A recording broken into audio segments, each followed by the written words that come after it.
Kisah seorang pemuda yang bekerja sebagai kuli pengangkut gula berhasil lulus Bintara Polri mencuri perhatian publik. Pemuda itu bernama Rahmat Daniel asal desa terpencil di Sulawesi Selatan. Perjuangan keras menjadi motivasi dan penyemangatnya untuk mewujudkan mimpi sebagai abdi negara. Rahmat diketahui berusia 19 tahun terlahir dari keluarga dengan ekonomi menengah ke bawah. Kini, ia dinyatakan lulus sebagai anggota Polri tahun anggaran 2024. Rahmat adalah anak bungsu dari 5 bersaudara. Ia lahir dari pasangan suami istri bernama Hasanuddin dan Nurmiyah. Sehari-hari orang tua Rahmat bekerja sebagai buruh serabutan di salah satu desa terpencil, yaitu Desa Tapong, Kecamatan Telu Limpoe, Kabupaten Bone, Sulawesi Selatan. Demi mewujudkan cita-citanya, Rahmat berjuang ekstra dengan penuh ketekunan. Dirinya pun sempat ragu di tengah himpitan ekonomi keluarga. Rahmat tidak menyembunyikan rasa bahagia dan harunya ketika dinyatakan lolos pendidikan Bintara Polri Polda Sulsel 2024. Rahmat bercerita, awalnya ia berani mendaftarkan diri sebagai anggota Polri. Ia mengatakan, saat itu, beberapa personel Polda Sulsel datang ke sekolahnya untuk memberikan sosialisasi dan informasi terkait perekrutan anggota Polri. Waktu itu saya sudah mau lulus sekolah.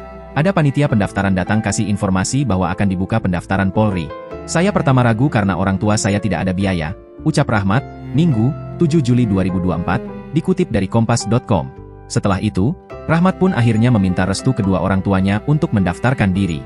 Kedua orang tua Rahmat pun juga menyetujui kemauan putra bungsunya tersebut. Rahmat menyadari kondisi kedua orang tuanya yang memasuki usia senja dan hanya bekerja serabutan menjadi buruh tani, hingga buruh bangunan tidak bisa mencukupi biaya pendaftaran. Saya sekolah di kota karena di desa saya itu tidak ada SMA. Jadi saya cuma sampai sekolah SMP di desa, itu juga waktu SMA saya menumpang tinggal di rumah keluarga di kota, bebernya. Saat memasuki libur sekolah, Rahmat pulang ke desanya dan harus menempuh waktu sampai 4 jam dari kota Kabupaten Baru. Di sana, Rahmat berusaha membantu ekonomi keluarga sekaligus menabung untuk biaya pendaftaran sebagai anggota Polri. Saya waktu urus berkas untuk dapat uang itu, saya pergi bantu-bantu orang angkat gula, bantu panen padi, di situ upah saya kumpul untuk urus administrasi, kata Rahmat. Ia berharap, setelah dinyatakan lolos dan bakal mengikuti pendidikan Polri tahun anggaran 2024 di Sekolah Polisi Negara Batua Polda Sulsel pada 22 Juli mendatang, ia mampu membanggakan kedua orang tuanya. Ibu Rahmat, Nurmiyah tidak bisa menahan air matanya ketika mengetahui putranya itu lolos menjadi anggota Polri. Nurmiyah bercerita, ketika awal putra bungsunya itu meminta restu untuk ikut mendaftar dirinya sempat ragu dengan biaya. Akan tetapi, keraguan Nurmiyah hilang ketika melihat kegigihan anaknya. Pakaian, perlengkapan itu dipinjam untuk dipakai mendaftar, bolak-balik ke Bone, saya pinjamkan dulu, nanti kalau ada pendapatan kita ganti, ujarnya. Selama pendaftaran, Rahmat disebutnya hampir tidak pernah meminta biaya kepada kedua orang tuanya. Rahmat bekerja mandiri mengangkat hasil panen gula warga desa menuju pengepul.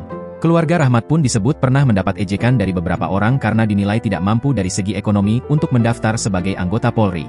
Saat itu banyak yang ragu-ragu, karena seperti diketahui mendaftar polisi tidak gampang dan tidak mudah. Ketika mendaftar ini, banyak kasihan warga yang mengejek-ejek. Dianggap keluarga yang tidak mampu, bahkan dia penerima bantuan program Keluarga Harapan, kata kerabat Rahmat, Ridwan, saat ditemui terpisah. Bahkan, pemuda 19 tahun itu sempat dilarang mendaftar oleh teman-teman sekolahnya. Akan tetapi, dorongan keluarga dan orang tua membuat Rahmat tetap kekeh untuk mendaftar. Ridwan yang juga kepala desa Tapong tempat Rahmat besar itu mengatakan bahwa diterimanya Rahmat sebagai Bintara Polri menjadi sebuah kebanggaan tersendiri. Bagaimana tidak, ternyata Rahmat adalah pemuda pertama yang menjadi anggota Polri di desa terpencil dan baru merasakan listrik pada 2018 silam itu.